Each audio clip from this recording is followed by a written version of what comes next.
You know who need this win more? Obviously, Robert Guerrero needs this win more. He's already called the gatekeeper, the holder of the keys. You know what a gatekeeper is?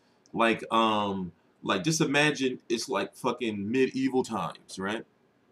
And it's like this old ass white man with this long, nasty white hair, and he got on like a gown, and it's all like tattered at the bottom, and he's got this lantern, and it's like this big ass ring of keys, and then he got like a little fucking medieval belt with all these different key like rings, the same size as that big ass one he got. They saying Robert Guerrero's that.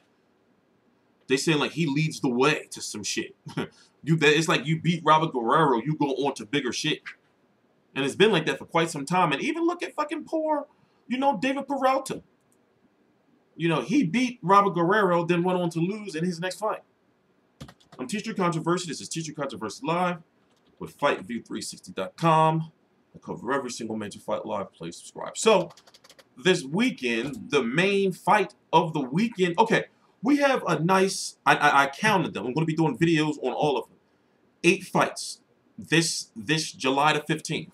But the thing is, they're not like super high caliber fights, but they're all fights that if you're a hardcore boxing fan, you have to fight. You have to watch. For example, just off the top of my head, I know it's this fight: Robert Guerrero, Omar Figueroa, Marcus Browne versus Seanie Monaghan, Chris Eubank Jr. versus Arthur Abraham. In fact, let me just pull up the schedule for you, and read what I'm talking about. But in this video, we're talking about Robert Guerrero versus Omar Figueroa. Omar Figueroa's first fight at 100. Is it his first fight at 100? And let me go look, man, before I start making shit up.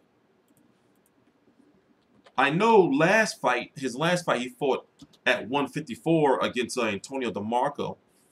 And Antonio DeMarco never fought at 154, so you can tell they was doing it to complement the weight of, maybe weight loss issues or whatever of Omar Figueroa, because he was doing the telecast, commentating. I believe it was PBC on Fox Sports 1 or something like 3-4 months ago, maybe before. And he was big, like he was fat. I was just like he was fat, for a boxer. And I was thinking like, damn, Omar, like you like fucking 180 some shit, probably 190 some shit. You are eating. And even looking at the training footage, you see him, it's like he's trying to sweat off the weight, like got a big-ass sweater on. And I'm not saying it's not common for boxers to do that. Big-ass sweater, but just looking at the form of it, he still looked like, like flabby, basically. Like kind of like Brandon Rios was looking when he fought his last fight. It's like, so even though he made that 147 and fought at 147, I believe it was at 147, you can look at him and tell, like, he's having some issues. So the big fights of this weekend are Miguel Burchik versus Takashi Miura HBO.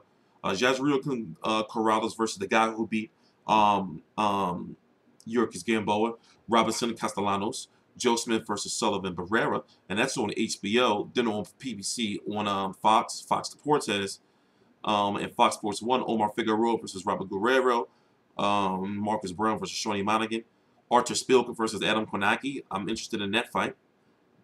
And what else? Chris Eubank Jr. versus Arthur Abraham. Lee Selby finally defended his title against Jonathan Barrows. And like a couple of other fights. But those fights right there are enough to keep you busy, on a Saturday. So, back to Robert Guerrero. Hey, it's like this, man. He need a win. It's no better way to put it. Dude needs to win. Dude needs a win. He's 33-5 with 1 KO, 33 wins, 5 losses, 1 draw, 18 KOs.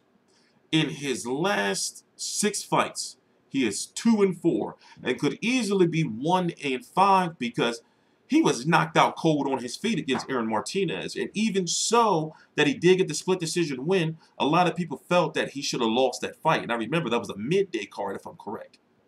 Go back and watch the fight. In fact, I'm going to watch it and put some highlights on my Instagram. Link right down below in the description box. So remember, he had a nice little run. And when he was at 135 and below, he used to be a good-ass boxer, yo. He turned into the slugger brawler, CrossFit brawler type guy when he came to 147 and he fought Celso Gaidin. I remember that because I was hyped. I was like, oh, shit, Robert Guerrero back. Ain't he back at 147? Remember, his wife was real sick, so he took a lot of time off from the sport. I think it was like close to 2 years or something at that point in time. Let me check. What was it? No, it was like 18 months or so. And then he came back for Celso Dane. I remember that. That was a good-ass fight. Then he got what at the time was considered to be an upset victory over a gatekeeper himself, another keeper of the keys. But the thing at that point in time is everybody know if you beat Andre Berto, you go on to fight for the WBC title. Everybody know that. Let's just go look at Andre Berto. I'm going to show you what I mean. You know, remember, Robert Guerrero, Victor Ortiz beat Andre Berto, went on to fight Mayweather for the WBC title. Robert Guerrero beat Andre Berto, went on to go fight Mayweather for the WBC title. You know, he got his Mayweather money grab, right? The harvest is what he called it when people were like, yo, is this because he was the gatekeeper? This is like Al Heyman just thanking him and be like, all right, let me get you to fight, yo. I'm going to get you what he was calling the harvest. But hey, you know, shout out to him. You know, then he went on to fight Shawn Porter, and the winner of that would have went on to fight Keith Thurman for the WBC title, and he lost, and guess who's the mandatory for Keith Thurman WBC title? So if you look at Shawn Porter, he was really like the true, like, pioneer of the keeper of the keys, you know, the gatekeeper with the lantern, you know. So he went on to fight Andre Berto, beat him, you know, and that's why Andre Berto had like the alien eyes and shit. Shit was all puffed up. Went on to fight Floyd Mayweather, got schooled in my dumb drunk ass. And I was drunk at the time. I admit, man, but everybody make mistakes. I said that Robert Guerrero, you know, was going to beat Floyd. He was going to out-jab him in boxing. Boy, I was drunk as shit. Saying some shit like that. He went on to fight Yoshihiro Kamagai. That's when Yoshihiro Kamagai had just really came on to, like, the map. And now Yoshihiro Kamagai is fighting Miguel Cotto on the same day, Mayweather McGregor. He was said to be ducking Keith Thurman, but I can understand at that point in time why he didn't fight Keith Thurman up until when PBC was announced, because it's high risk, low reward.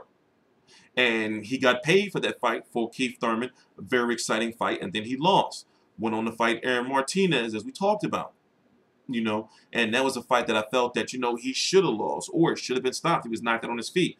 Then he gets a shot at the WBC title against Danny Garcia, loses to Danny Garcia, you know, and then goes on PBC on Spike to lose to a David Emmanuel Peralta. He was doing like the shuffles and shit. At one point in time, David Peralta was toying with him. So looking at Omar Figueroa, what can he really see? Omar Figueroa has a high work rate. You know, he's always been known for that, but also he's had notorious hand issues. 26-0-1 with 18 KOs. You know, former champion. What was he a champion at? 135, right? Yeah, he bypassed the 140 division. 135 is where he was champion. Yeah, I remember that. Yeah, okay. You know, he's got some good names under his belt as far as, you can't really count Antonio DeMarco, because Antonio DeMarco was like a glorified journeyman to a certain extent. You know, he fought Ricky Burns. If you don't know who Ricky Burns is, it's like, well, you can't count Ricky Burns. And then looking at it, you know, outside of the Arakawa fight, you know, he's had hand injuries. So this is a big-ass fight for him as far as 147 pounds, because it's going to really show or define if he's going to be able to hang at 147 pounds. It's like, okay, well, you're going to be at 147. This is the way you're going to feel comfortable at? You know, you're going to be able to do some damage, because 147 is the cap for him. You know, he's not a 154-pound fighter.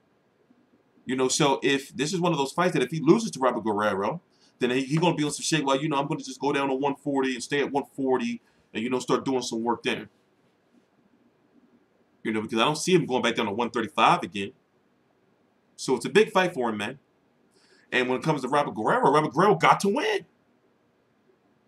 So I'm interested in the fight. Marcus Browne versus Seanie Monaghan. Basically, it's a good card. I already read it out earlier. You know, it's happening up in Long Island, and it's on free TV, PBC on Fox. I'm Teacher Controversy. This is Teacher Controversy Vlog. Please subscribe.